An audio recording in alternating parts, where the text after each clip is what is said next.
তোমাদের সকলকে আবারও স্বাগত জানিয়ে আজকের গল্প পাঠ শুরু করছি। আজ আমি তোমাদের পড়ে শোনাব প্রতিভা বসুর লেখা ছোট গল্প সুমিত্রার অপমৃত্যু। গল্পটি তোমরা কে কোথা থেকে শুনছো এবং গল্পটি তোমাদের কেমন লাগলো সে সম্পর্কে সুচিন্তিত মতামত জানাতে কিন্তু একেবারেই ভুলো না। শুনতে থাকো আজকের গল্প সুমিত্রার অপমৃত্যু।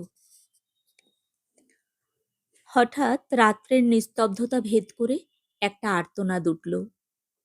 খোলা জানলা দিয়ে তাকিয়ে দেখলাম পাশের বাড়ির সব কটি আলো জ্বলছে।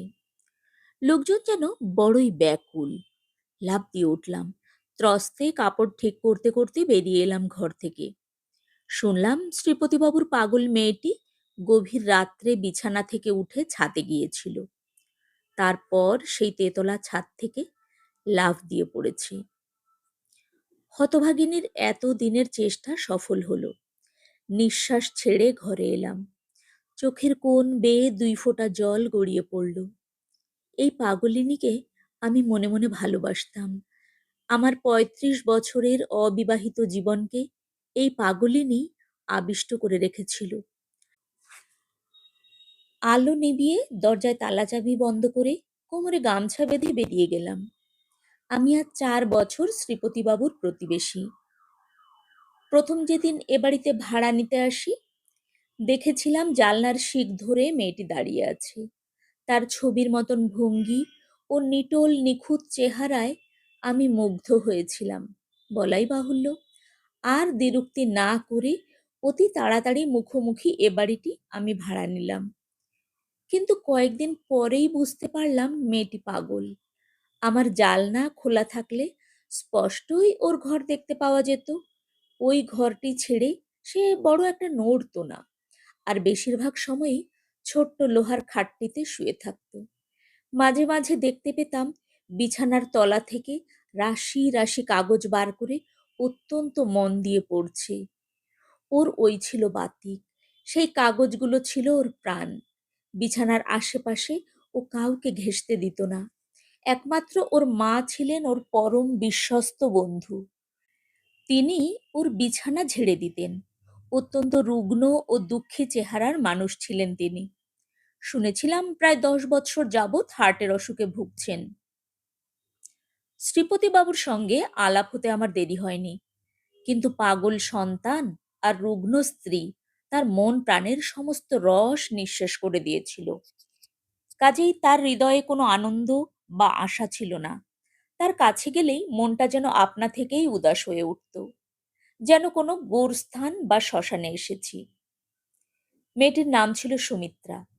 ওর বাবা মা সবাই মিতু বলে ডাকতেন। একমাত্র সন্তান, নিশ্চয়ই পরম যত্নের ধন। কিন্তু বাপকে ও কাছে ঘেঁষতে দিত না। বিশেষত বিছানার কাছে এলে এমন সাংঘাতিক চিৎকার করত যে ভদ্রলোক বিহ্বল হয়ে পড়তেন। 2 চোখ বেয়ে তার দরদর ধারে জল গড়িয়ে পড়ত। ওই বিছানাটির মধ্যেই ওর যত আকর্ষণ লুকোনো ছিল, তাই বলে সে ঘর ছেড়ে এক পাও নড়ত না। বেশিরভাগ সময়েই শুয়ে থাকত। মাও শয্যাশায়ী। কাজেই পরিচর্যার ভার ছিল একটি পরিচারিকার উপর। ঘরের ওই কোণে খাট থেকে সবচেয়ে দূরের কোণটিতে এসে সে খাবার রেখে যেত, স্নান করবার জল, প্রয়োজনীয় টুকিটাকি সমস্ত। তারপর ও ঘর থেকে ধরে নিয়ে আসতো রুগ্ন মাকে। তিনি একটি জল চৌকির উপর বসে বসে সব করে দিতেন। মেয়েটির কথা বলবার অভ্যাস একেবারেই ছিল না, চুপচাপ গম্ভীর ও বিষণ্ণ মূর্তি নিয়ে সে যখন ঘরের মধ্যে পায়চারি করে বেড়াতো, তখন তাকে অত্যন্ত চিন্তামগ্ন দেখাতো। হঠাৎ কোনোদিন 2 হাতে মুখ ঢেকে ফুঁপিয়ে উঠতেও দেখেছি। ওর প্রতিটি ভঙ্গি, প্রতিটি কাজই আমার মুখস্থ হয়ে গিয়েছিল। মাঝে মাঝে মনটা ব্যথায় ভরে উঠত। মনে হতো শ্রীপতিবাবু যথেষ্ট চিকিৎসা করছেন না। কোনো কোনো সময় একথাও কল্পনা করেছি যে আমি যদি ওকে বিয়ে করি তাহলে বোধহয় ও সেরে যায়। 2 একবার এ প্রস্তাব করবার জন্য বদ্ধপরিকরও যে না হয়েছে তা নয়, কিন্তু শ্রীপতি বাবুর কাছে গেলে আর মনে সে ভাব রাখতে পারিনি। আজ যখন আমার সমস্ত চিন্তার অবসান ঘটল, একটা গভীর নিঃশ্বাসে সমস্ত প্রাণ মন আমার মথিত হলো। শ্রীপতিবাবু আমাকে দেখেই মুখ নিচু করলেন। উদ্গত কান্নাকে যথাসম্ভব চেপে বললেন, চলুন, অভাগিনীকে একবার শেষ দেখা দেখে নিন। শ্রীপতিবাবুর সঙ্গে দোতলায় উঠে গেলাম। সেই ঘরে যে খাটটিতে একখানা চাদর গায়ে শুয়ে আছে, মৃত মানুষ না, যেন গভীর শান্তিতে আচ্ছন্ন একটি ঘুমন্ত মানুষ।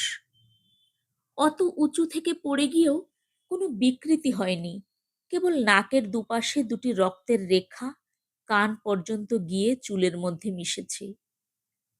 বালিশের উপর দিয়ে খোলা চুল ছড়িয়ে প্রায় মাটিতে নেমেছে, হাত দুটি জড়ো করে বুকের উপরে রাখা। মেঝের উপর সংজ্ঞাহীন রুগ্ন মা। আমি গিয়ে ওর শয্যা পার্শ্বে দাঁড়ালাম। নির্নিমেষ তাকিয়ে রইলাম ওই পূর্ণিমার চাঁদের মতন পরিপূর্ণ সুন্দর মৃত মুখখানার দিকে। তারপর আস্তে ওর ঠান্ডা কপালটির উপর নিজের হাতটি ছোঁয়ালাম। আস্তে আস্তে রাত বাড়ল। প্রায় ভোর 4টের সময় বার করা হলো মৃতদেহ। বাড়িটি লোকে লোকে ভরে গিয়েছে। শ্রীপতিবাবু বললেন, আপনার উপর রইল আমার স্ত্রীর ভার। শ্মশান থেকে এসে যেন ওকে দেখতে পাই।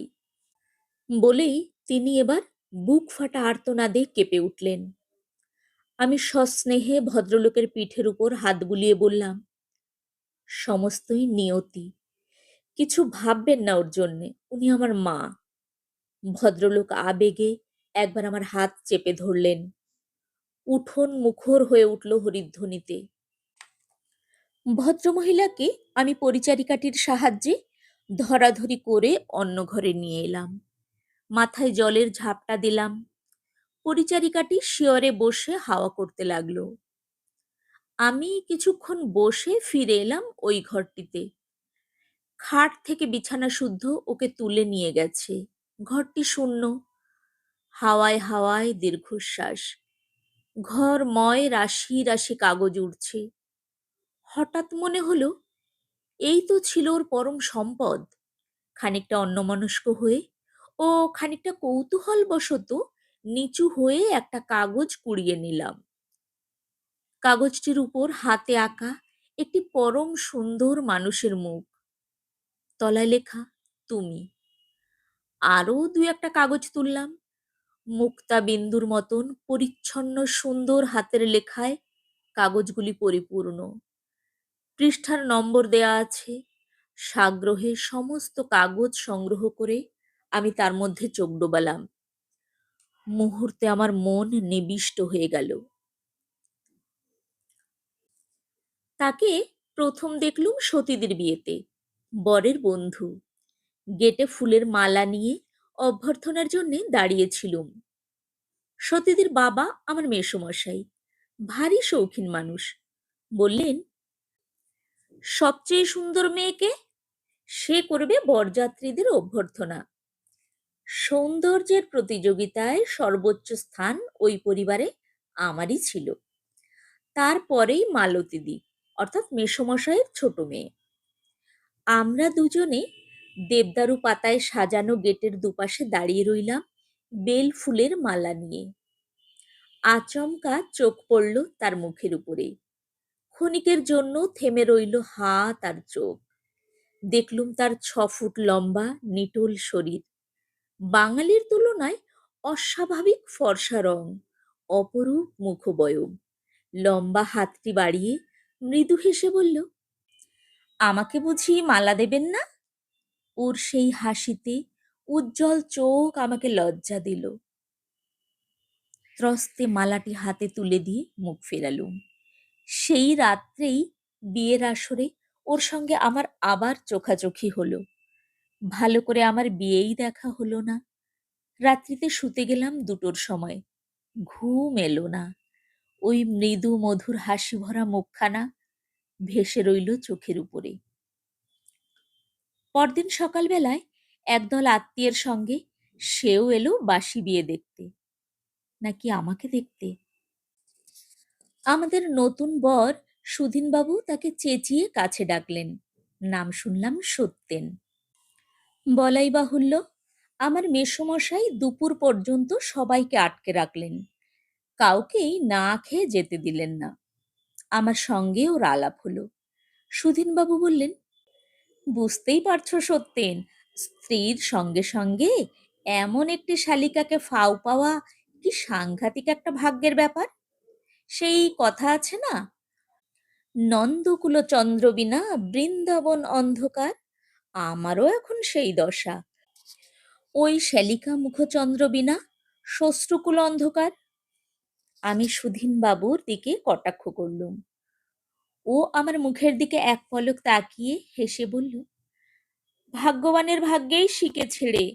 তবু তো ভাগ্যকে অনেক ধন্যবাদ যে তুমি আমার বন্ধু, আর তোমার ভাগ্যের ছিটে ফোটায় আমারও চোখ আপ্যায়িত হলো। এই হলো ভূমিকা। মানুষের ভালোবাসা আকর্ষণ করবার প্রধান উপকরণই হচ্ছে মানুষের চেহারা। তার উপর যদি তার চরিত্রও অনুকূল থাকে, তাহলে হয় সোনায় সোহাগা। উপরন্তু যদি সে লোক ধনী হয়, তাহলে আর উচ্চবাচ্য করবারই কেউ থাকে না। সত্যেন এ বাড়িতে অবারিত দ্বার পেল। আমার মা মাত্রই এক সন্তানের জননী, এবং সেটি আমি। অতএব তার রুদ্ধ পুত্র স্নেহের ধারা সত্যেনকে অবিরল ধারায় সিক্ত করল। বাবা এসব যুবক টুবক একেবারেই পছন্দ করতেন না, আর আমার কোনো ভাই না থাকায় কোনো যুবকের সমাগমও ছিল না আমাদের বাড়িতে। কিন্তু সত্যেনের বেলায় বাবা তার গতানুগতিক মতিগতি একটু পরিবর্তন করলেন। স্বীকার না করলেও বুঝতে পারলাম সত্যেনের প্রতি তার যথেষ্ট পক্ষপাত আছে। শুনলাম ওর বাবা লাহোরবাসী, সেখানে তার যথেষ্ট সম্মান প্রতিপত্তি। বিলেত থেকে বছরখানেক হলো ঘুরে এসেছে, এখানে ব্যবসা করে। সবচেয়ে আশ্চর্য এই যে আমার সঙ্গেই ওর দেখাশোনা হতো সবচেয়ে কম। ঠিক আজকালকার প্রথায় আমি মানুষ হইনি। কতকগুলি অহেতুক লজ্জায় মন সর্বদাই আচ্ছন্ন ছিল। পুরুষ মানুষ যে পুরুষ মানুষই, এ বিষয়ে এতই সচেতন ছিলাম যে সত্যেন এলেই মাকে ডেকে দিয়ে অন্য ঘরে গিয়ে হাঁপ ছাড়তাম। নিঃশব্দে হয়তো দুটো পান দিয়ে গেলাম, কিংবা চা। সত্যেনও লাজুক ছিল বলে মুখোমুখি আলাপ আমাদের হতোই না। অথচ আমি জানতাম সত্যেন এখানে আমার জন্যই আসে। আমার অস্তিত্বেই সত্যেনের পরম আনন্দ। আমি যে এই বাড়িতে আছি, সেই জন্যেই এই বাড়ির প্রতিটি অণু পরমাণুও ওর কাছে প্রিয় হয়ে উঠেছিল। বাবা খুব সেকেলে মানুষ, যাকে বলে একেবারে গোড়া হিন্দু। তিনি পরলোক মানতেন, দেবদ্বিজে তার অগাধ ভক্তি। বিজাতীয় ছোঁয়াচ বাঁচাবার চেষ্টায় অস্থির থাকতেন। মা সেসব পছন্দ করতেন না। এই নিয়ে প্রায়ই তাদের মতবিরোধ হতো। আমাকে স্কুলে পড়তে না দেবার কারণও অনেকটা এই যে নানা রকম ম্লেচ্ছভাবাপন্ন আজকালকার অসভ্য মেয়েদের সঙ্গে মিশে পাছে বিগড়ে যাই। মার শত ইচ্ছেতেও ফল হলো না। অবশেষে বাড়িতেই এক বৃদ্ধ মাস্টারের উপরে আমার বিদ্যা শিক্ষার ভার ন্যস্ত করে নিশ্চিন্ত হলেন। অতখানি বয়সেও আমি কোনোদিন থিয়েটার বা সিনেমা দেখিনি, কাজেই বাড়ি থেকে বেরোবার পাটও আমাদের বড় একটা ছিল না। এর মধ্যেই একদিন আমাদের এক আত্মীয়ের মৃত্যুতে মা বাবাকে খবর পেয়েই যেতে হলো। আমি রইলাম বাড়ি পাহারায়, আর আমাদের পুরনো বুড়ি ঝি লক্ষ্মীর মা রইল আমার পাহারায়।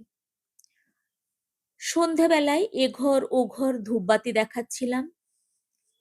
এই পুরনো প্রথাটি বাবা বর্জন করতে দেননি। তার ধারণা, যতই ইলেকট্রিকের আলো থাক না কেন, সন্ধ্যাবেলা ধূপ আর প্রদীপ না দেখালে সে বাড়িতে লক্ষ্মী থাকে না। পিছনে পায়ের শব্দে চমকে মুখ ফেরালাম।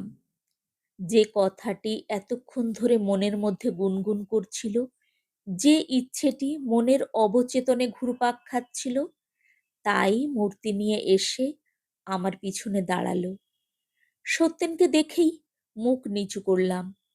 একটু ইতস্তত করে দুপা ঘরে ঢুকে বলল, ওরা কোথায়? বাড়িতে নেই। তা তো দেখছি, কোথায় গেছেন? শ্যামবাজার। ও, আমার বলা উচিত ছিল বসুন, কিন্তু কিছুতেই বলতে পারলুম না।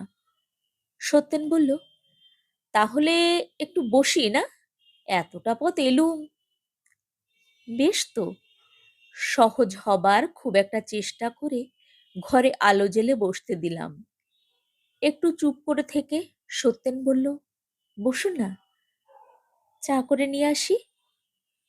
আমি কি চা খাবার জন্যই আসি? বলতে লোভ হলো, তাহলে কি জন্যে আসেন? চেপে গিয়ে বলল, তা কেন, ভালোবাসেন তাই। চায়ের চেয়েও যা বেশি ভালোবাসি তাই তো এ বাড়িতে আছে। চকিতে চোখ তুলেই নামিয়ে নিয়ে বসলাম। আপনার বোধহয় গরম লাগছে এ ঘরে, একটা পাখা নিয়ে আসি? আপনার আসল উদ্দেশ্যই দেখছি আমার কাছ থেকে পালানো। সত্যেন হঠাৎ উঠে দাঁড়িয়ে বলল, তার দরকার কি, আমিই যাই। কি আশ্চর্য! একটা মোড়া টেনে বসে আমি বললাম, হলো, এবার বসুন। বলাই বাহুল্য, সত্যেনকে দ্বিতীয়বার অনুরোধ করতে হলো না। বসে বলল, আচ্ছা, আমাকে দেখলে কি একটা রাক্ষস শ্রেণীর জীব বলে মনে হয়? তা নইলে প্রায় 2 মাস ধরে আপনার সঙ্গে আমার পরিচয় হয়েছে, অথচ আজ পর্যন্ত একটি কথাও আপনি বলেননি আমার সঙ্গে। আমার কোনো কোনো সময় মনে হয় এখানে এসে আমি হয়তো আপনাকে যথেষ্ট অসুখী করি। অস্ফুটে বললাম, এসব কেন বলছেন? একমাত্র কথা বলাটাই কি সুখ অসুখের চরম লক্ষণ নাকি? তাছাড়া আর কি ভাবা যায় বলুন? সত্যি বলতে, এ বাড়িতে যে আমাকে এত আকর্ষণ করে তার প্রধান কারণই তো আপনার অস্তিত্ব। এ কথা কি আপনি কখনো মনে করেন না? লাল হয়ে উঠলুম। কাপড়ের আঁচলটা অনর্থক খুঁড়তে খুঁড়তে বললুম, কি করে জানবো? আপনার মনের কথা তো আমার জানবার কথা নয়। হ্যাঁ, সে তো ঠিকই। সত্যেন পরম দার্শনিকের মতন মুখ করে বসে রইল। চুপচাপ কাটলো খানিকক্ষণ। তারপর পকেট থেকে রুমাল বার করে মুখ মুছতে মুছতে বলল, সত্যি বড় গরম। রাগ না করেন তো একটা পাখা নিয়ে আসি? আমার রাগে কিছু এসে যায় নাকি? আমি হাসলাম। আমাদের বাড়িতে ফ্যান ছিল না। উঠে গিয়ে একটা হাত পাখা এনে হাওয়া করতে যেতেই বাধা দিয়ে বলল, ও কি, আমাকে দিন, আমিই করি না, পাগল নাকি? খপ করে আমার হাত থেকে পাখাটা কেড়ে নিয়ে বলল, আমাকেই বরং সেই ভাগ্যটা দিন, আমিই হাওয়া করি, আপনি বসুন। ওর স্পর্শে আমার বুকের মধ্যে বিদ্যুৎ বয়ে গেল। কথা বলতে পারলাম না। আস্তে আস্তে হাত পাখাটা নাড়তে নাড়তে মৃদু হেসে বলল, রাগ করলেন নাকি? কি করব বলুন, মনে মনে সর্বক্ষণ এতই কাছের মানুষ ভাবি যে আপনাকে আপনি বলছি সেটা পর্যন্ত কানে অস্বাভাবিক ঠেকে। কথা বলছেন না যে? কি বলবো, বলবার কি কিছুই নেই? কতই তো আছে, সবই কি মুখে বলা যায়? বলতে বলতে হঠাৎ আমি বাইরে চলে এলাম। খানিকক্ষণ চুপ করে তাকিয়ে রইলাম আকাশের দিকে। ঈশ্বর কি আছেন? এই বিশ্ব ব্রহ্মাণ্ডের কোটি কোটি প্রাণীর মনের কথা তিনি কি শুনতে পান? তাই যদি হয়, তবে আজ আমারও একটি প্রার্থনা রইল তার কাছে। তারপরে গেলাম রান্নাঘরে। বুড়ি ঝি এক মনে তরকারি নাড়ছে খুন্তি দিয়ে।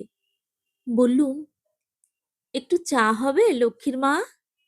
জিজ্ঞাসু দৃষ্টিতে লক্ষ্মীর মা তাকালো আমার দিকে। বললাম, সেই সত্যেনবাবু এসেছেন, উনি খাবেন। কখন এলো, আমাকে ডাকুনি কেন? আমার বর্তমান অভিভাবিকা ভুরু কুঁচকে আমাকে জেরা করল। আমি বললুম, এই তো, আমি দেখতে পেয়েই তোমাকে চায়ের কথা বলতে এলাম। তাই বলো। নিশ্চিন্ত হয়ে লক্ষ্মীর মা বলল, চলো, আমিও বসিকে ঘরের কাছে। সহসা ঘৃণায় আমার শরীর কণ্টকিত হয়ে এলো। বুঝলাম এটা আমার মা বাবার টিপ। নিজের সন্তানকে এত অবিশ্বাস্য এরা করতে পারেন? কিন্তু এই যে আমি ঈশ্বর সাক্ষী করে আজ আমার সমস্ত মন ওকে দান করলাম, তাকে ঠেকাবে কোন প্রহরী? হঠাৎ জেদ চাপল। বললাম, তোমার গিয়ে বসবার কি হয়েছে? তোমার সঙ্গে কথা বলতে এসেছেন উনি। চা করে নিয়ে এসো। আমি ও ঘরে গেলাম। লক্ষ্মীর মা হা হয়ে তাকিয়ে রইল আমার দিকে। তারপর তরকারির কড়াই নামিয়ে কেটলিতে জল ভরতে ভরতে বলল, কি জানি বাবা। আমি সে কথায় কান্না দিয়ে চলে এলাম। গভীর চিন্তায় সত্যেনের মুখ আনত। আমি যে ঘরে গেলাম অনেকক্ষণ পর্যন্ত সে কথা জানতেই পারল না। সর্বদাই ওর মুখ হাসিতে উজ্জ্বল। আজ ওর কি হলো? একটা নিঃশ্বাস ফেলে মুখ তুলতেই আমার দিকে দৃষ্টি পড়ল।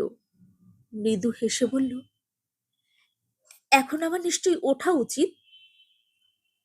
মার সঙ্গে দেখা করে যাবেন না? আজ থাক, চা খেয়ে যান। না, ইচ্ছে করছে না। আড়মোড়া ভেঙে ও উঠে দাঁড়ালো। তারপর হঠাৎ বলল, আচ্ছা, আপনি জাত মানেন? আমি কিছু বলবার আগেই আবার বলল, আমি মানি না। উপরওয়ালা কেউ আছেন কিনা জানি না। যদি থাকেন আমি তার নামে শপথ করছি, যদি মানুষকে তার জাত হিসেবেই গ্রহণ করে থাকি, তিনি যেন আমাকে ক্ষমা না করেন। আমার ইচ্ছে হয় আপনার মধ্যেও সেই সংকীর্ণতাটা না থাকে। ওর উত্তেজনায় আমি একটু অবাক হলাম। বললাম, এসব কেন বলছেন? কোনো কুসংস্কার যদি আমাকে আচ্ছন্ন করেই থাকে, তাহলে সময় মতো না হয় সেটার সংস্কার করা যাবে। আপনার যোগ্যই জবাব হয়েছে, রাগ করবেন না। মার্জনা ভিক্ষার ভঙ্গিতে দুই হাত জোড় করে বলল, আপনার বাবার মধ্যে এত জাত বিদ্বেষ আছে যে কখনো মনে হয় এ বাড়িতে বোধহয় আমার আসাই উচিত নয়। তাই যদি বলেন, বাবার হয়ে খানিকটা কৈফিয়ত দেবার ভাষায় বললাম, কোন মানুষটাই বা সম্পূর্ণ সংস্কার মুক্ত? তফাৎ শুধু বেশি আর কমে। বেশি আর কমকে কি আপনি কম মনে করেন? বেশিওয়ালারা যদি পিছিয়ে থাকে 100 বছর আগে, তাহলে কমওয়ালারা আছেন 5 বছর আগে। তা এখন কি হবে? জাতিভেদ ঘুচে যাওয়া খুব সহজ নয়। আমি তো সহজ কঠিনের কথা বলছি না, বলছিলাম ন্যায় অন্যায়ের কথা। আপনার কি মনে হয় না, একটা মানুষকে তার জন্মের জন্যই ঘৃণা করাটা একটা অমানুষিক নিষ্ঠুরতা? আর যদি পাপ পুণ্য মানেন, তবে আমি বলবো তার চেয়ে বড় পাপ আর জীবনে কিছু হতে পারে না। আমি বললাম, আপনার কি হয়েছে জানি না। যেসব কথা আপনি বললেন তার সঙ্গে আমি সম্পূর্ণ একমত। আপনি বিশ্বাস করতে পারবেন না যে আমার বাবার সংস্কার আমার মধ্যে মোটেও সংক্রামিত হয়নি। সত্যি? ওর চোখ মুখ উজ্জ্বল হয়ে উঠল। স্বভাব সুলভ প্রফুল্ল স্বরে বলল, একবার চা খাওয়ার একটা ক্ষীণ আশা দিয়েছিলেন বলে যেন মনে হচ্ছে। নিশ্চয়ই, বসুন। তাড়াতাড়ি চা করে নিয়ে এলাম। চা খেতে খেতে ওর স্বাভাবিক আনন্দ ফিরে এলো। হাত ঘড়ির দিকে তাকিয়ে বলল, অনুমতি করেন তো আজ যাই, কাল আসবো। কিন্তু দেখা হবে তো? দেখা তো রোজই হয়। ওকে যদি দেখা বলেন। একটু হেসে উঠে দাঁড়ালো। আমি গিয়ে দরজা পর্যন্ত এগিয়ে দিলাম। এটা আমার বাবার পৈতৃক বাড়ি। বাড়িটি বড় না হলেও খাঁচা নয়। আলাদা আলাদা ঘর আমাদের তিনজনেরই ছিল। আর যেটি আমাদের বৈঠকখানা বলে সাজানো ছিল, সেটি সমস্ত ঘর থেকে একেবারে স্বতন্ত্র। আমাদের হলো কলকাতার খাঁটি বনেদি পরিবার। টাকাটা গেছে, কিন্তু ক্ষয়ে ক্ষয়েও চালটি কিছু কিছু আছে। অন্তঃপুরচারিণীদের বুঝি কেউ দেখে ফেলল, এটা আমাদের পারিবারিক আবহাওয়ায় গুরুতর চিন্তার বিষয়। বৈঠকখানা ঘরটি আজকাল অমনি পড়ে থাকে। বাবার আড্ডা বাইরে।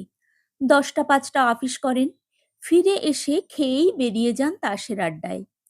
কাজেই আমাদের বৈঠকখানা নামে মাত্র বৈঠকখানা, ও ঘরটিতে এখন আমার পড়বার ব্যবস্থা হয়েছে। এরপরে দুদিন আর সত্যেন এলো না। সকালবেলায় আমার যখন ঘুম ভাঙত, কেমন একটা প্রত্যাশায় ভরে উঠত মনটা। প্রতি মুহূর্তে আমি যেন চমকে চমকে উঠতাম। সময় আমার পক্ষে অত্যন্ত দীর্ঘ হয়ে গেল। রাত্রিতে যখন সমস্ত বাড়ি নিস্তব্ধ হয়ে যেত, তখন হৃদয়ে ভরা জোয়ার আমাকে ভাসিয়ে নিয়ে যেত অকূলে। ভয়ে আনন্দে আমি বুকের মধ্যে হাত চেপে অভিভূত হয়ে থাকতুম।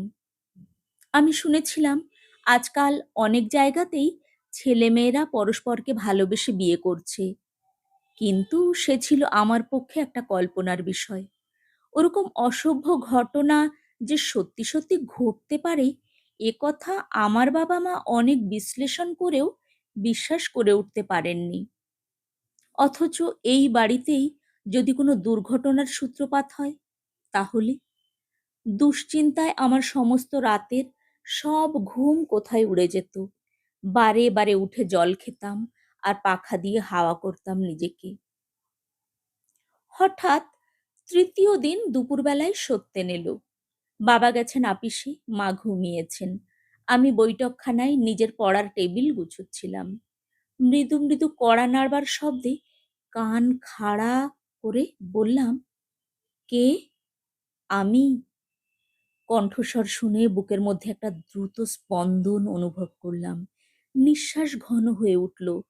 ত্রস্তে গায়ের কাপড় ঠিক করতে করতে দরজার ছিটকিনি খুলে দিয়ে বললাম, এই অসময়ে? গ্রীষ্মের দুপুর, রোদ ঝাঝা করছে। পকেট থেকে রুমাল বার করে ঘাম মুছতে মুছতে বলল, উফ, পুড়ে গিয়েছি, এক গ্লাস জল দেবেন? ওর ঘর্মাক্ত টুকটুকে মুখের দিকে তাকিয়ে সত্যিই কষ্ট হলো। ঘরের কোণে কুঁজো ছিল। এক গ্লাস জল এনে টেবিলের উপর রেখে বললুম, এই রোদ্দুরে নাকি মানুষ বেরোয়? না বেরুলে কি আপনার সঙ্গে দেখা হয়? সকালে বিকেলে কি আমি বাড়ি থাকি না? থাকতে পারেন, আমি তো দেখতে পাই না। কি করে জানলেন আমার সঙ্গে দেখা করবার এটাই উৎকৃষ্ট সময়? সত্যেন হাসল, বলল, সত্যি বলতে এই মাত্রই এ কথাটা জানলাম। কেননা দুদিন আমি অসুস্থ ছিলাম, আসতে পারিনি। আজ খানিক আগে মনে হলো, বেশ তো, ভালো আছি। আর এই কথা মনে হওয়া মাত্রই ব্র্যাকেট থেকে পাঞ্জাবি টেনে গায়ে দিলাম, তারপর সোজা এখানে। আর আসবা মাত্রই আপনাকে দেখতে পেলাম। অসুখ শুনে একটু উদ্বিগ্ন হয়ে বললাম, ছি ছি, ওই শরীর নিয়ে রোদ্দুরে বেরোনো মোটেই উচিত হয়নি। আর কখনো এরকম করবেন না। তথাস্তু। কিন্তু নতুন কোনো অসুখ আমার আর শিগগিরই হবে না, এ আপনি নিঃসন্দেহে বিশ্বাস করতে পারেন। হঠাৎ আমার লক্ষ্য হলো যে এখনো পর্যন্ত জলের গ্লাসটা হাতেই ধরে আছে। হেসে বললুম, জলটা খেয়ে নিন। দেখেছেন কি আশ্চর্য, এখানে এসেই এত ঠান্ডা হয়েছি যে জল তেষ্টায় আমার কেবল প্রাণটাই বেরিয়ে যেতে বাকি ছিল, সেই তেষ্টা পর্যন্ত মিটে গেছে। ঢক ঢক করে সমস্ত জলটা একসঙ্গে খেয়ে নিয়ে ঠাস করে গ্লাসটা টেবিলের উপর নামিয়ে রাখলো। খানিকক্ষণ চুপ করে থেকে বলল, আপনার ভগ্নিপতি সুধীনবাবু যে দিল্লি বদলি হয়ে যাচ্ছেন, জানেন? না তো। আমাকেও নিয়ে যেতে চাইছেন? কেন? ওর ধারণা এখানে আমি কেবল একটা ব্যবসার আছিলা নিয়ে আছি, আসলে কিছুই করছি না। ওখানে একটা চাকরির সন্ধান দিয়েছে ও। বেশ তো, যাব নাকি? এই দুর্দিনে একটা চাকরি কি অবহেলার যোগ্য? ওরে বাবা, আপনি যে একেবারে গুরুজনের মতন কথা বলছেন। কিন্তু আপনি কি জানেন যে পৃথিবী উল্টে গেলেও আমি আর কলকাতা ছাড়তে পারি না? হঠাৎ আমি গরম বোধ করলাম। মনে হলো কান দুটো যেন জ্বলে যাচ্ছে। জবাব না দিয়ে হাত পাখাটা নাড়তে লাগলাম। অসময়ে এলাম বলে রাগ করেননি তো? আমাকে চুপ করে থাকতে দেখেই বোধহয় কথাটা বলল। আমি হঠাৎ করেই বললাম, রাগ করলেও কি আপনি তা শুনবেন? বারে, আপনি দেখছি আমাকে বেশ প্রশ্রয় দিচ্ছেন, কিন্তু আমি দিল্লি যাব কি যাব না তা তো কিছু বলছেন না। এর মধ্যে আমার কি কিছু বলবার আছে? একমাত্র আপনারই তো আছে। আশ্চর্য! আমি অন্য প্রসঙ্গ তোলবার অভিপ্রায়ে বললাম, মা ঘুমোচ্ছেন, একটু পরেই বোধহয় উঠবেন। আপনার যাবার কি তাড়া আছে? তাড়া তো আপনিই করছেন দেখছি। আপনি বিরক্ত বোধ করলে আমি নিশ্চয়ই উঠে যাব। হঠাৎ চেয়ার ঠেলে শব্দ করে ও উঠে দাঁড়ালো। দুপা এগুতেই বললাম, এই রোদ্দুরে আবার এক্ষুনি ফিরে যাবেন? তারপর যদি কোনো অসুখ বিসুখ করে, তাহলে কি আমি দায়ী হব নাকি? অসুখ বলতে আপনি দেখছি কেবল শরীরটাই বোঝেন। যাই বুঝি না কেন, আপনি রোদ না পড়লে যাবেন না, এই আমার অনুরোধ। আমার কথা গ্রাহ্য না করে সত্যেন বলল, আমার ভালো লাগছে না বেশি। কোনো রকমে বাড়ি গিয়ে উঠতে পারলেই বাঁচি এখন। অনর্থক এলাম, আপনাকেও বিরক্ত করলাম। বিরক্ত হয়েছি এ কথা তবুও বলবেন? বলবো না? না। সত্যি? জানি না। আমি রাগ করে মুখ ঘোরালাম। সঙ্গে সঙ্গে ধা করে আমার কাঁধের উপর হাত রেখে বলল, বাহ, কথায় কথায় এরকম রাগ করলে চলে নাকি? আমি চমকে উঠলাম। আমার স্তম্ভিত ভাব দেখে হঠাৎ থতমত খেয়ে গেল। হাত উঠিয়ে নিয়ে অত্যন্ত মৃদু গলায় বলল, মাঝে মাঝে নিজেকে একেবারেই সামলাতে পারি না। আমি কি করি বলতে পারো? আমি আরক্ত হয়ে খানিকটা চুপ করে দাঁড়িয়ে থাকলাম। তারপর আস্তে আস্তে ঘর থেকে চলে এলাম। মার ঘরে এসে দেখলাম তিনি হাতে মাথা রেখে অকাতরে ঘুমোচ্ছেন। খাটের নিচে আঁচল পেতে নাক ডাকছে লক্ষ্মীর মা। খানিকটা যেন স্বস্তি পেলাম। কুজো থেকে এক গ্লাস জল ঢেলে মুখে ঝাপটা দিলাম। মাথার উপর হাতটা রেখে দেখলাম সেখান থেকে যেন আগুন বেরুচ্ছে। অনেকক্ষণ ভেবে পেলাম না এজন্য সত্যেনকে ক্ষমা করব কি করব না। তারপর একসময় যন্ত্রের মতন আবার গেলাম ও ঘরে। ততক্ষণেই সত্যেন বোধহয় অর্ধেক পথ চলে গেছে। ঘরে গিয়ে যেখানটায় ও বসেছিল সেখানটায় বসলাম একবার, একবার উঠলাম। অত্যন্ত অস্থিরভাবে পায়চারি করতে করতে হঠাৎ মনে হলো, এর চেয়ে বড় সুখ পৃথিবীতে আর কি আছে? সমস্ত শরীর বিহ্বল হয়ে এলো। দুই চোখ জলে ভরে গেল। দুহাত মুচড়ে মুচড়ে নিজেকে সামলাবার ব্যর্থ চেষ্টা করতে লাগলাম। পরের দিন সকালবেলায় এলেন সুধীনবাবু। ভদ্রলোক আসেন খুবই কম। মা ব্যস্ত হয়ে উঠলেন জামাইয়ের পরিচর্যায়। বাবার সময় ছিল না, তবুও অফিসে যাবার সেই ব্যস্ততার মধ্যেই তিনি হঠাৎ সুধীনবাবুকে নিভৃতে ডেকে নিয়ে গেলেন। আমার মনের মধ্যে অনেক কথার ঢেউ বয়ে গেল। একটা আশার বিদ্যুৎ যেন আমাকে আড়ালে কান পাততে প্ররোচিত করল। বাবা বললেন, মিতুর এবার বিয়ে দিতে চাই। খুব ভালো কথা, অত সুন্দর মেয়ে, তার আর ভাবনা কি? বিয়ের প্রস্তাব কিন্তু তোমাকেই করতে হবে। আমাকে? আশ্চর্য হয়ে সুধীনবাবু বললেন, আমি কার সঙ্গে প্রস্তাব করব? তোমারই তো বন্ধু সত্যেন। আমার হৃৎপিণ্ড স্তব্ধ হয়ে গেল। সুধীনবাবু অনেকক্ষণ চুপ করে থেকে বললেন, সে হতে পারে না। কেন? কেন হতে পারে না? তুমি কি মনে করো আমার মেয়ে ওর যোগ্য নয়? সেজন্য নয় মেসোমশাই, কারণটা আমাকে জিজ্ঞেস করবেন না। তবে এটুকু জানবেন যে এ বিয়ে হতে পারে না। নিঃশ্বাস ফেলে অত্যন্ত হতাশ হয়ে বাবা বললেন, তাহলে আমি নিজেই তাকে বলে দেখবো ক্ষণ। ওর উপরে সত্যি আমার বড় মায়া পড়েছে। সুধীনবাবু একটা নিঃশ্বাস ছেড়ে বললেন, ও কি এ বাড়িতে মাঝে মাঝে আসে নাকি? মাঝে মাঝে বলো কি, ও তো প্রায় রোজই আসে। তোমার মাসিমা যে ওকে ছেলের মতন ভালোবাসে। মিতুর সঙ্গে দেখা হয়? খুব কম। মিতু যা লাজুক, ও আবার বেরুবে কার কাছে? সুধীনবাবু বললেন, হুম। মা এসে বললেন, শ্বশুর জামাইয়ে কি এমন রাজকার্যের পরামর্শ হচ্ছে শুনি? এসো সুধীন, একটু চা খাবে। মিতু কই? যাই মা। বলে আমি পাশের দরজা দিয়ে বেরিয়ে এলাম। এরপরে যতক্ষণ সুধীনবাবু ছিলেন ওকে বেশ গম্ভীর মনে হলো। সহসা আমার মনে হলো আমার অন্তরায় একমাত্র মালতীদি। আমি জানি মালতীদিও সত্যেন সম্বন্ধে একটু দুর্বল। আর সুধীনবাবু যখন ওর নিজের ভগ্নিপতি, তখন মালতীদির স্বার্থটাই তিনি বড় করে দেখবেন।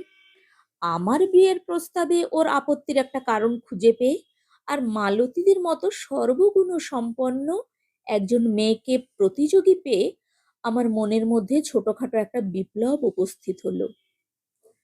ইচ্ছা শক্তির যদি সত্যিই কোনো জোর থাকতো, তাহলে সেই মুহূর্তে সত্যেনকে দেখতে পেতাম এ বাড়িতে।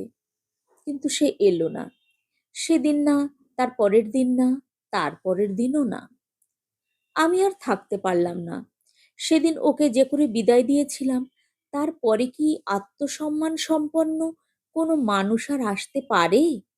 নিজেকে সারা রাত সারাদিন কত রকম ভৎসনাই যে করলাম তার ঠিক নেই। অবশেষে মাকে বললাম, মা, কতদিন মাসিমার বাড়ি যাই না, চলো না আজ একটু ঘুরে আসি। আজ তো রোববারই, বাবাই নিয়ে যাবেন। মা ঈষৎ চিন্তা করে বললেন, সত্যি আজ গেলেও হয়, তোর বাবা তো আবার আড্ডায় বেরুলেন। আমার মন ছিল সন্দেহে ব্যাকুল। সুধীনবাবুই যে চক্রান্ত করে প্রত্যেক দিন ওকে মালতীদির কাছে দিয়ে যাচ্ছেন না, তাই বা কে জানে। হাজার হোক, আমার সঙ্গে মালতীদির কোনো তুলনাই হয় না। ওরা মেলামেশা জানে, ভদ্রলোকের সঙ্গে ব্যবহার জানে। আর আমি একটা কূপমণ্ডুক। বললাম, বাবা তো আর দিন কাটিয়ে আসবেন না, একটু না হয় দেরিতেই যাব। আমি কথা বলতে বলতে মার পিছন পিছন রান্নাঘর ছাড়িয়ে উঠোনে এসে পা দিতেই থমকে গেলাম। দেখলাম অত্যন্ত বিধ্বস্ত চেহারায় সত্যেন এসে ঢুকলো বাড়িতে। যাকে নিয়ে মনে মনে এত যন্ত্রণা, তাকে দেখে সত্যিই আমার হাত পা যেন ঠান্ডা হয়ে গেল। এত বড় একটা বিপদের সামনে যেন জীবনে এই প্রথম দাঁড়ালাম। চোখে চোখ পড়তেই মুখ নিচু করলাম। মা পিছন ফিরেছিলেন। অস্ফুটে বললাম, মা, দেখো। মুখ ফিরিয়েই মা খুশি হয়ে উঠলেন। এসো এসো, কতদিন তোমার দেখা নেই, মাসিমাকে একেবারে ভুলেই গিয়েছিলে। না মাসিমা, আমার স্মরণ শক্তির অত দুর্নাম দেবেন না। সময় পাইনি কদিন, আর দেখাশোনার তো আজই শেষ। আমার বুকের মধ্যে ধড়াস করে উঠল। মা বললেন, তার মানে? আমি তো পরশুদিন সুধীনের সঙ্গে দিল্লি যাচ্ছি, একটা চাকরি পেলাম। বলে সত্যেন আর চোখে আমার দিকে তাকালো। চাকরি পেলে? সে তো খুবই সুখের কথা। তাই বলে দেখা হবে না কেন? আবার আসবে নিশ্চয়ই। কে জানে। মা বললেন, বসো, আজ আর সহজে ছাড়ছি নে, একেবারে খেয়ে যাবে এখানে। না মাসিমা, এখন আবার যেতে হবে অন্য জায়গায়। অন্য জায়গায় মানে তো মালতীদের ওখানে। মনে মনে আমি সুধীনবাবুর মুণ্ডপাত করে সেখান থেকে ঘরে এলাম। খানিক পরে মা এসে বললেন, তুই একটু যা মিতু ও ঘরে, আমি মাথায় দুঘটি জল ঢেলে আসি। বেলা হলো, রান্না চাপাবো কখন? আমাদের সংসারে এই আরেকটি প্রথা ছিল। বাবা কখনো ঠাকুর চাকরের হাতের রান্না খেতেন না। মা বেরিয়ে যেতেই অতি সন্তর্পণে আমি ও ঘরে গেলাম। ঘরটি আমার বাবার বিশ্রাম কক্ষ। হাত পা ছাড়াবার জন্য একটি চেয়ার, ডেক, ছোট নিচু খাটে একটি বিছানা আর মোটা মোটা তাকিয়া আর দু একটি বেতের চেয়ার আছে ঘরটিতে। যারা নিতান্ত আপন হয়েছে এমন পুরুষ মানুষরাই এ ঘরে এসে বসে। এসে দেখলাম একটা খবরের কাগজের পাতা উল্টাচ্ছে। আমাকে দেখেই সন্ত্রস্ত হয়ে উঠে দাঁড়ালো। আমি বললাম, বসুন। আপনি বসুন। ওর মুখের ভঙ্গি ও আপনি সম্বোধনে আমি অবাক হলাম। এই কদিনেই আমি ওর আপনি হয়ে গেলাম। ওর তুমিটিকে। বসে বললাম, শুনলাম দিল্লি যাচ্ছেন। তাই তো ঠিক হয়েছে। ঠিক করবার কর্তাটি বোধ হয় সুধীনবাবু। হ্যাঁ, সুধীনই বলল, আর এখানে থাকা ঠিক হবে না। ও। মনে মনে বললাম, সুধীনবাবু আর কি জপালো। আমার গম্ভীর মুখ লক্ষ্য করে বলল, আমার উপর আপনি রাগ করেছেন, বুঝতে পারছি। আমি ভুল বুঝেছিলাম। আমার সেদিনকার অপরাধ ক্ষমা করুন। কোন অপরাধ? আমি তীক্ষ্ণ দৃষ্টিতে তাকিয়ে রইলাম ওর দিকে। আমাকে ভালোবাসা যে অপরাধ, এ বিষয়ে অবহিত হয়েছেন উনি? বুকের মধ্যে একটা জ্বালা বোধ করলাম। মাথার চুলে আঙুল চালাতে চালাতে বলল, সত্য কথা বলতে যাওয়াই অপরাধ? তাহলে তা অসভ্যতার পর্যায়ে দাঁড়িয়ে যায়। সত্য কথা? আমার মুখ থেকে কথাটা যেন খসে পড়ল। ভাঙা গলায় বলল, যা সেদিন সত্য ছিল তা কি আজও সত্য আছে? চিরদিন তা সত্য হয়ে লুকিয়ে থাকবে আমার বুকের মধ্যে। সত্যেন হাতের মধ্যে মুখ গুজল। আমি সভয়ে এদিক ওদিক তাকালাম। তারপর উঠে এসে আস্তে তার কাঁধে হাত রেখে বললাম, শোনো। বিদ্যুৎ পৃষ্ঠের মতন সত্যেন মুখ তুলল আমার দিকে। নির্নিমেষে তাকিয়ে রইল অনেকক্ষণ। তারপর আমার হাতের উপর হাত রেখে আস্তে আস্তে বলল, আর আমার ভয় কি? বাইরে যেন কার পায়ের শব্দ পেলাম। ত্রস্তে সরে এলাম ওর সান্নিধ্য থেকে। মৃদু গলায় বললাম, কাল দুপুরে এসো। বাইরে এসে দেখলাম লক্ষ্মীর মা বাজার নিয়ে আসছে। তারপর সমস্ত দিন আমার লঘু পক্ষে ভর করে কাটল। স্নিগ্ধতায় আর প্রশান্তিতে সমস্ত শরীর মন আবিষ্ট হয়ে রইল। আর পরের দিনের প্রত্যাশায় আজ থেকেই বুকের মধ্যে একটা অদ্ভুত স্পন্দন অনুভব করে শিহরিত হতে লাগলাম। পরের দিন ঠিক কাটায় কাটায় 2টোর সময় ও এলো। আমি উন্মুখ হয়েই ছিলাম। দরজা খুলে দিয়ে বললাম, এসো। মাসিমা ঘুমিয়েছেন? অনেকক্ষণ। সত্যেন নিশ্চিন্ত হয়ে বসল। আমি হাত পাখা এনে হাওয়া করতে করতে বললাম, কষ্ট হয়েছে আসতে? বড় রোদ। সমস্ত ক্লান্তি তো তুমিই দূর করে দিলে। হাত বাড়িয়ে বলল, পাখাটা দাও। আমি হাওয়া দিচ্ছি। ভারী লজ্জা করছে, মনে হচ্ছে যেন জুলুম করে সেবা নিচ্ছি। লজ্জিত মুখে বললুম, জুলুম করেই তো সবই নিলে, সেবাতেই বা অত আপত্তিটা কি? জুলুম করে বুঝি? তা নয় তো কি। জুলুম করে না। আমার সামনে ঝুঁকে পড়ল, বলল, বিশ্বাসঘাতকতা করে। তাই নাকি? আমি হাসলাম। এই বুঝি হাওয়া দিচ্ছ? জোরে জোরে হাওয়া দিতে দিতে বললাম, কতক্ষণ দেওয়া যায়? তাহলে দাও আমাকে। তুমি যদি কখনো এরকম রোদ্দুরে পুড়ে আমার কাছে আসতে, আমি কি করতাম জানো? কি? নিজের কাপড় দিয়ে ঘাম মুছিয়ে দিতাম। পাখার হাওয়া দিয়ে হাওয়া করতাম না, ফু দিয়ে জুড়িয়ে দিতাম ক্লান্তি। আমি বললাম, ইস। হঠাৎ গম্ভীর হলো সত্যেন। একটু চিন্তা করে বলল, আমার তো কালকেই দিল্লি যাবার কথা। তার আগে একটা বোঝাপড়া দরকার। বোঝাপড়ার অর্থ আমি বুঝলাম। সংকুচিত হয়ে বললাম, সে তুমি বাবার সঙ্গে করো। বোঝাপড়ার জন্য তিনিও উৎসুক। উৎসুক? আমার তো তাই মনে হয়। কিন্তু কিছুতেই তিনি আমার সঙ্গে তোমার বিয়ে দেবেন না। আমি বলছি, আমাকে বিশ্বাস করতে পারো। আচ্ছা ধরো, যদি উনি রাজি না হন? হবেন, হবেন, হবেন। কিন্তু ধরোই না, যদি না হন? না হলে? আমি ভেবে পেলাম না। না হলে কি করব? না হলেও তুমি রাজি আছো তো? আমার কথা তো তুমি জানো। তাই ভালো। আর কারো কথা দিয়ে আমরা কি করব? পকেট থেকে একটি ছোট্ট কেস বার করে সত্যেন বলল, এই আংটিটা আজ তোমাকে পরিয়ে দিলাম। কাল আবার আসবো এই সময়। যদি আমাকে গ্রহণ না করো, এটা ফিরিয়ে দিও। আংটিটা পরিয়ে বুক পকেট থেকে একটা চিঠি বের করে আমার হাতে দিয়ে বলল, আমি চলে গেলে অতি নিভৃতে এই চিঠিটা তুমি পড়ো।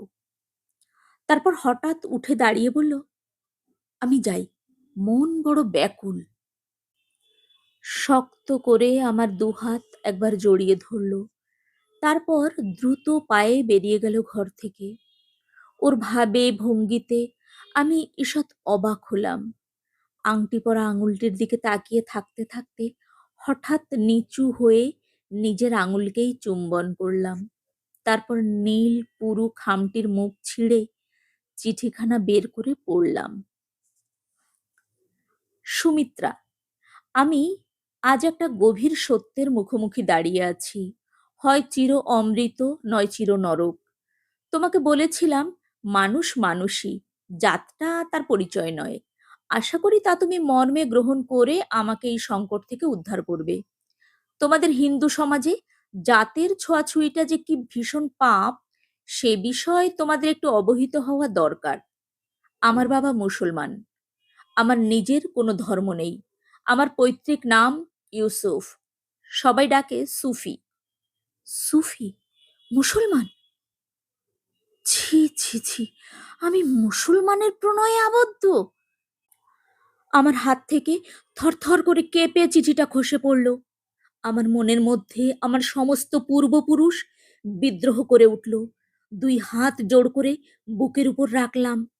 যিনি সকলের অন্তর্যামী, তাকে স্মরণ করলাম। তার চোখে সত্যেন কি? মুসলমান, খ্রিস্টান, হিন্দু, না মানুষ? আমি কি তার চোখে অতি পবিত্র হিন্দু বংশোদ্ভূত শ্রীমতী সুমিত্রা দেবী, না সত্যেনের মতোই কেবলমাত্র একটি মানুষ? আমি যাকে ভালোবাসি সে কি ওই মানুষটি নয়? সে কি ওর জাত? ঈশ্বর, আমাকে ক্ষমা করো, আমাকে দয়া করো, আমাকে শক্তি দাও ভালোবাসতে। আমি দুই হাতে মুখ ঢেকে কেঁদে উঠলাম। মিনিট খানেক ছেড়ে দিলাম নিজেকে। তারপর উঠে দরজায় খিল বন্ধ করে চিঠির বাকি অংশটুকু পড়ে ফেললাম।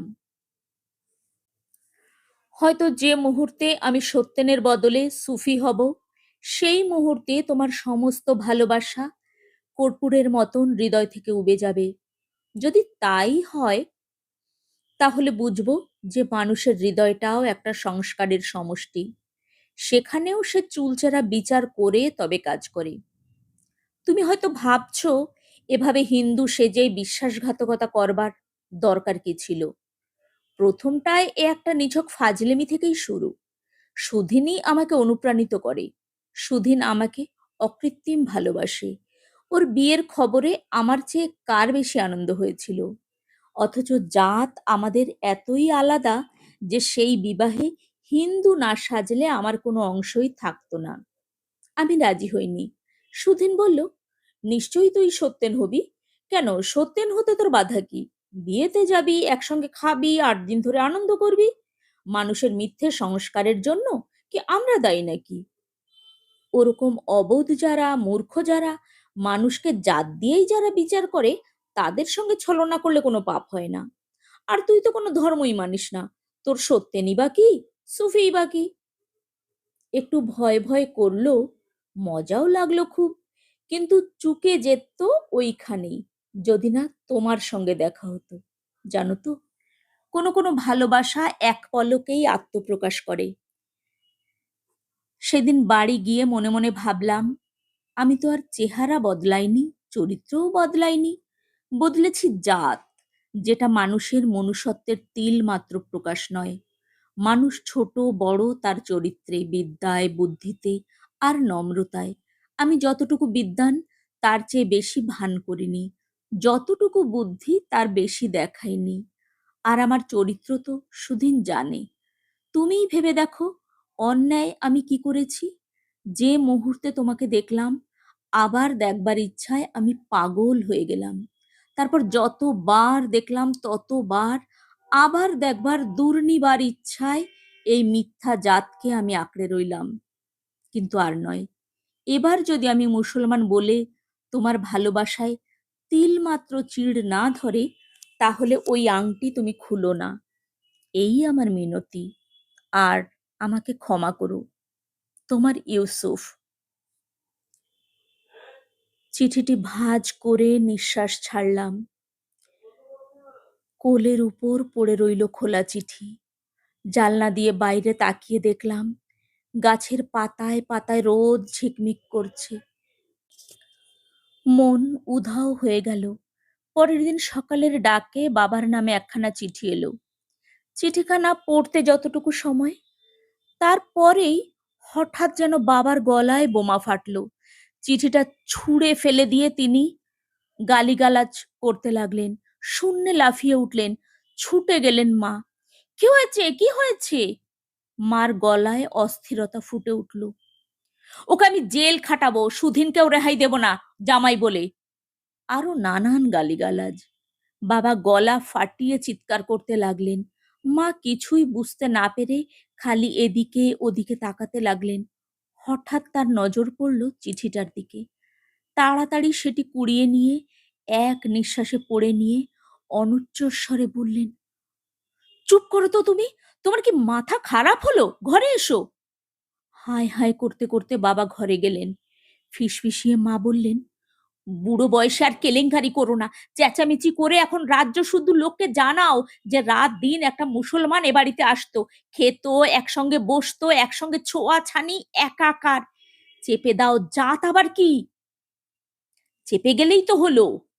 বাবা তক্ষুনি ঢোক গিলে চেপে গেলেন, কিন্তু জাত সাপের মতন চাপা গর্জনে কপাল চাপড়াতে চাপড়াতে ক্রমাগত মুখ খারাপ করতে লাগলেন।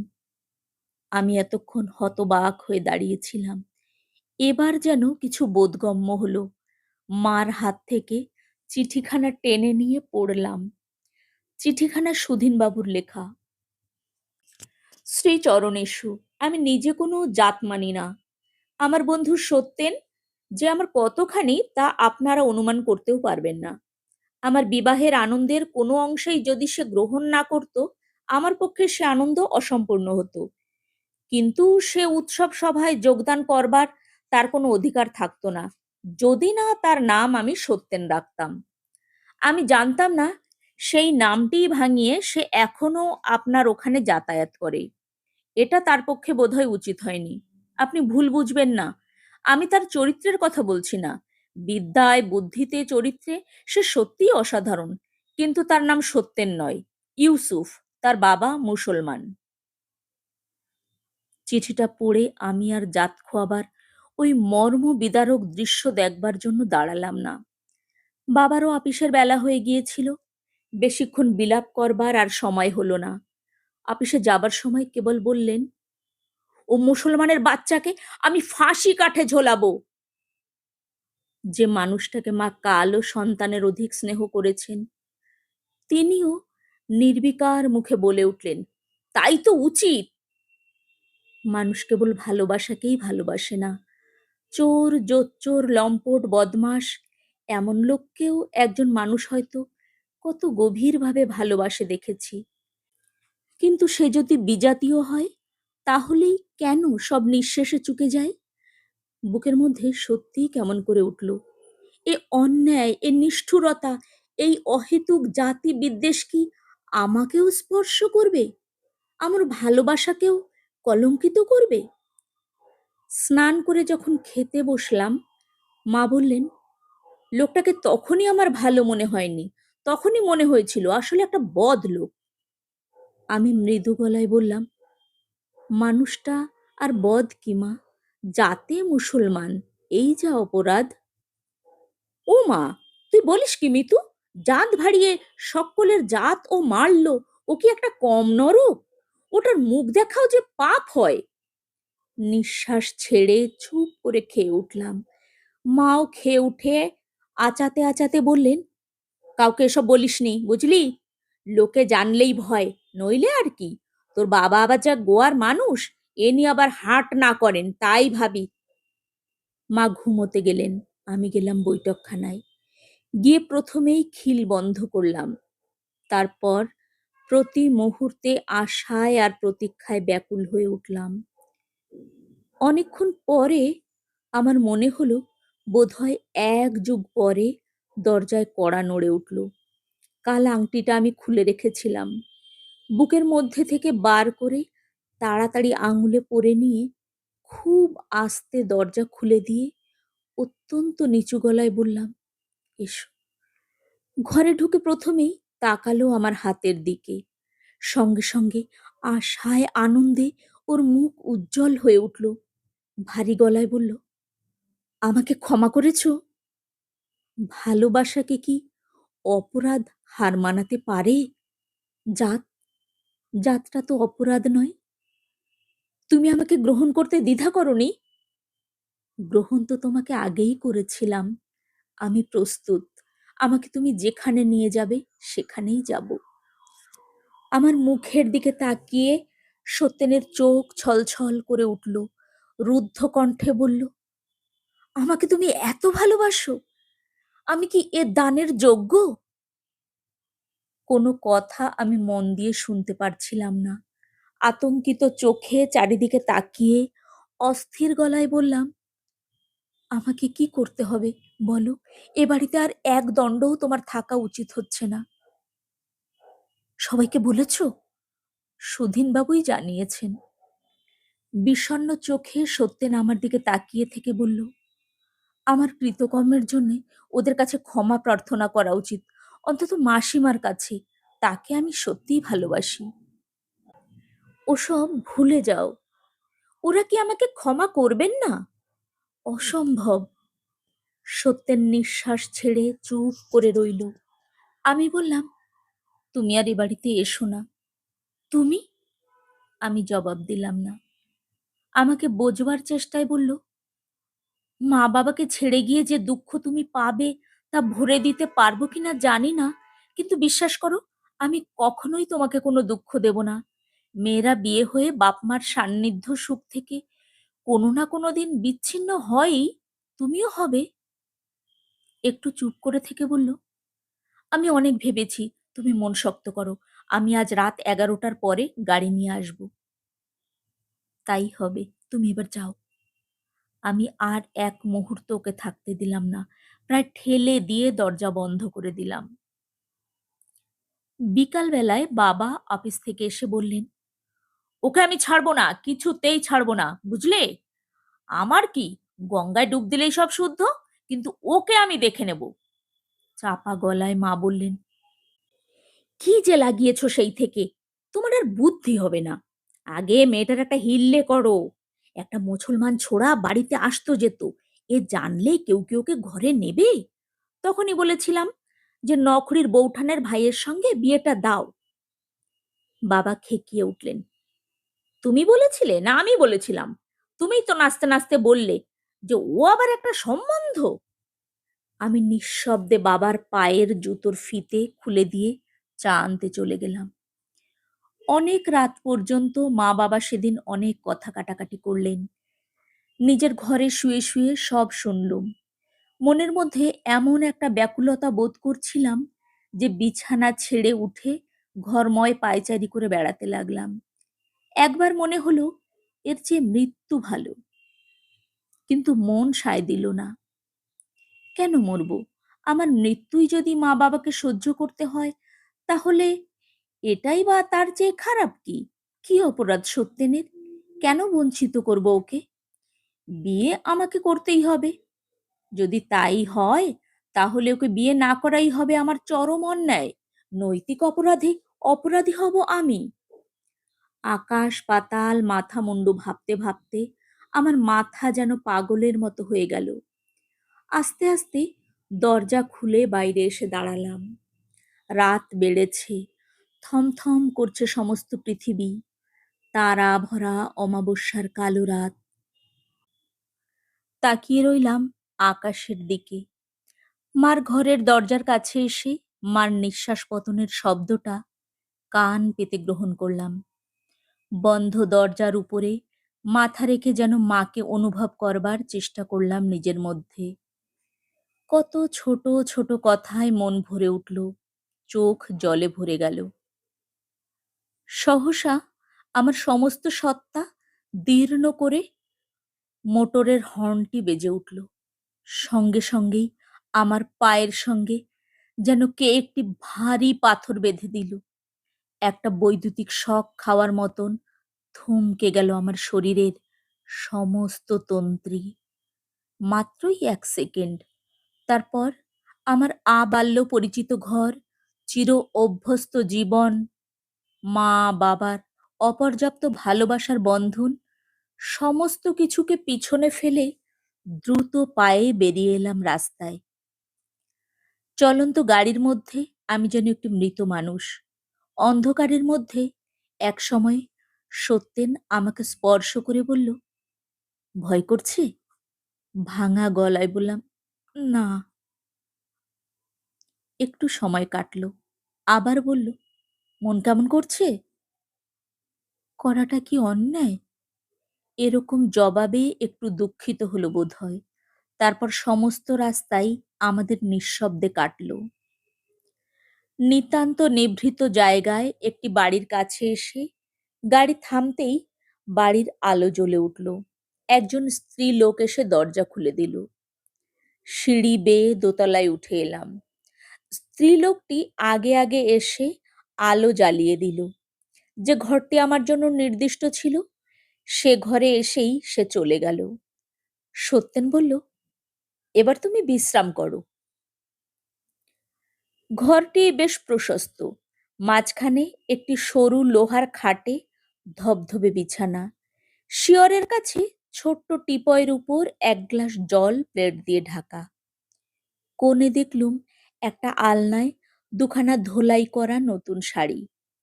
চারিদিকে তাকিয়ে অত্যন্ত ক্লান্তভাবে বসে পড়ে বললুম, তুমি? পাশের ঘরেই থাকলাম, কিচ্ছু ভয় নেই। পাশের ঘরে তো কোনো বিছানা দেখলাম না। সে হবেক্ষণ, তুমি আর রাত করো না, শুয়ে পড়ো। সত্যেন গায়ের পাঞ্জাবিটা খুলে আলনায় রেখে এলো। গেঞ্জি পরা ওর নিটোল শরীর আর প্রশস্ত বুকের দিকে আমি তাকিয়ে রোমাঞ্চিত হলাম। একেবারেই পাশাপাশি ঘর, দরজা খোলা রাখলে সবই দেখা যায়। ও ঘরে গিয়ে দরজা ভেজিয়ে দিতে দিতে ও বলল, ইচ্ছে করলে ভেতর থেকেও দরজাটা বন্ধ করে দিতে পারো। মুহূর্তে বাড়িটি স্তব্ধ হয়ে গেল। খাটের রেলিংয়ে হেলান দিয়ে আমি বসে রইলাম। নিঃসঙ্গতা আমাকে তিলে তিলে গ্রাস করতে লাগলো। কখন ঘুমিয়ে পড়েছিলাম জানি না। হঠাৎ ঘুমটা পাতলা হয়ে এলো। তন্দ্রার মধ্যেই অনুভব করলাম কে যেন আমার মাথার তলায় বালিশ গুজে দিচ্ছে। আমি আরাম পেলাম। খুট করে আলোটিও নিভল। আলো নেবার সঙ্গে সঙ্গেই আমার ঘুম ছুটে গেল। সেই নিরন্ধ্র অন্ধকারে আমি রুদ্ধশ্বাসে মরার মতো পড়ে রইলাম। কেবল বুকের মধ্যে কেমন একটা ভয় আর প্রতীক্ষা শিরশির করে ওঠানামা করতে লাগলো। একটু পরেই বুঝলাম সত্যেন চলে গেল নিজের ঘরে। আমার মন বিশ্বাসে আর কৃতজ্ঞতায় ছলছল করে উঠল। পরের দিন সকালবেলা ঘুম ভেঙে চুপ করে শুয়েছিলাম। দরজায় টোকা দিয়ে সত্যেন বলল, ঘুমোচ্ছ? না, এসো। দরজা ঠেলে ঘরে এলো। ওইটুকু সময়ের মধ্যেই পরিষ্কার করে দাড়ি কামিয়েছে, স্নান করেছে। ওর পরিচ্ছন্ন স্নাত চেহারার দিকে তাকিয়ে রইলাম। নাম না জানা কোনো সাবান আর ব্রিলেন্টিনের মধুর গন্ধে ঘর ভরে উঠল। আমার মাথার কাছে এসে খাটের রেলিং ধরে দাঁড়িয়ে বলল, এবার চা দিক? সকালে তো আমি চা খাই না। তাহলে দুধ দিক? দাঁড়াও বলি। আমি বাধা দিয়ে বললুম, কিচ্ছুর দরকার নেই, আমি এখন খাবো না। তা কি হয়? সত্যেন শুনল না। জানলার কাছে গিয়ে মুখ বার করে বলল, মতির মা, ছোট পটে আমার জন্য চা এনো, আর ছোট জগে দুধ এনো। ফিরে এসে বলল, তুমি মুখ টুক ধুয়ে নাও, পাশেই বাথরুম আছে।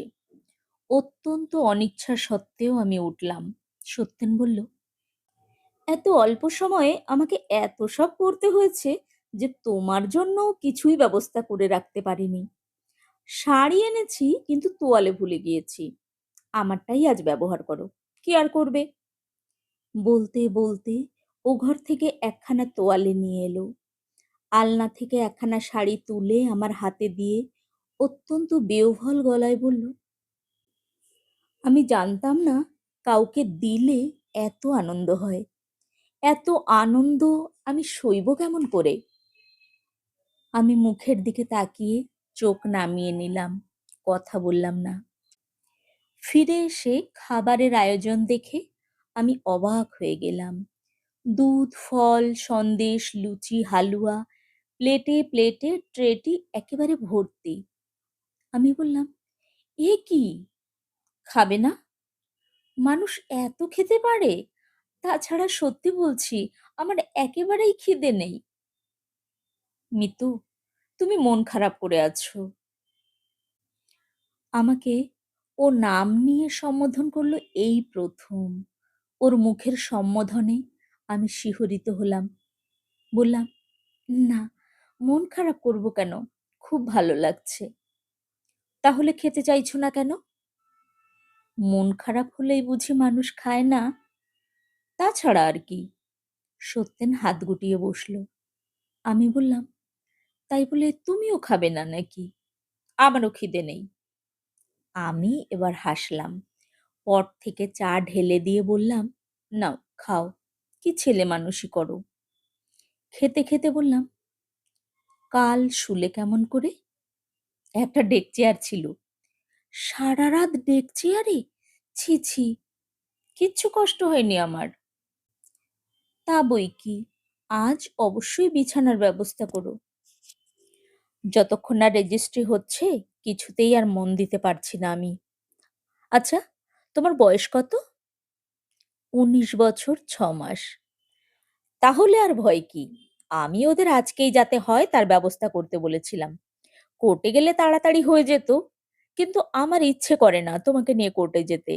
তাছাড়া রেজিস্ট্রার আমাদের অনেক কালের চেনা, তিনি নিজে থেকেই বললেন বাড়িতে আসবেন। আমি হাঁ করে তাকিয়ে রইলুম মুখের দিকে। এতখানি কাণ্ড করলাম, ভালোবেসে ঘর থেকে বেরিয়ে এলাম, অথচ আমাদের বিয়ে কেমন করে হবে সেটাই আমি এতক্ষণ মনে করিনি। হিন্দু মুসলমানের বিয়ে যে শালগ্রাম শিলা সাক্ষী করে পুরুত ডেকে হবে না, এটা আমার মাথায় আসেনি। রেজিস্ট্রি করার কথা শুনে এতক্ষণে সেই বিষয়ে সচেতন হলাম। বললাম, ওসব চুকে গেলেই রক্ষা পাই।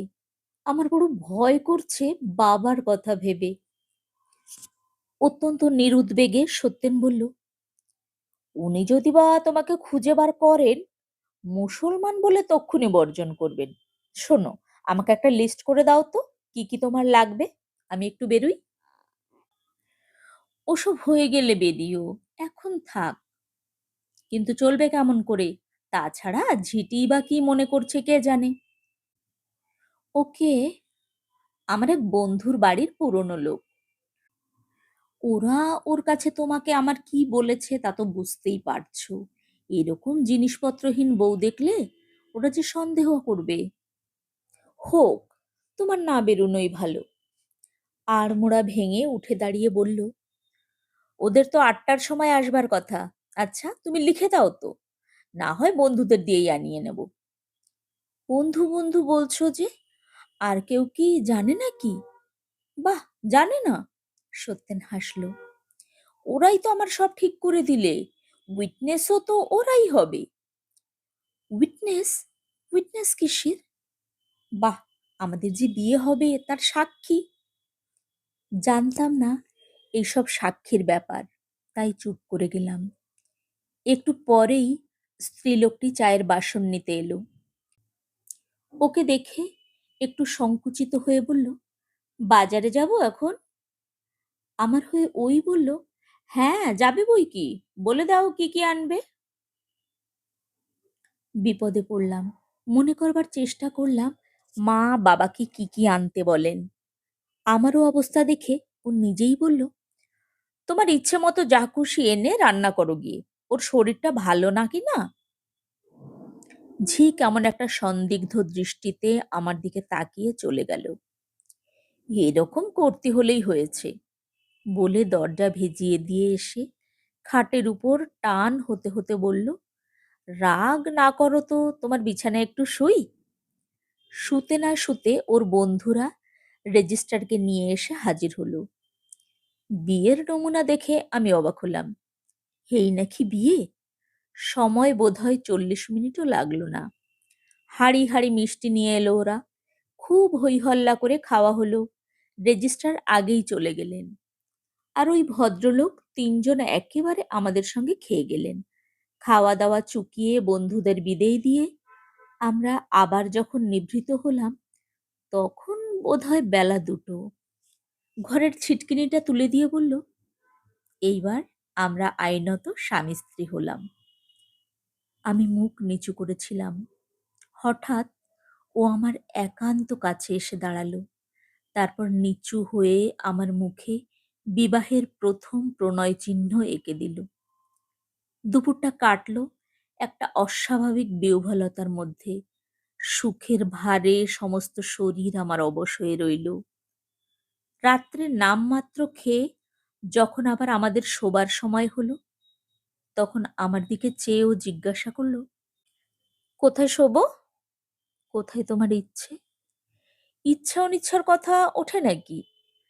আমাকে হাত বাড়িয়ে কাছে টেনে বলল, আজ আমাদের বিয়ের প্রথম রাত্রি না? বিছানা যতই ছোট হোক।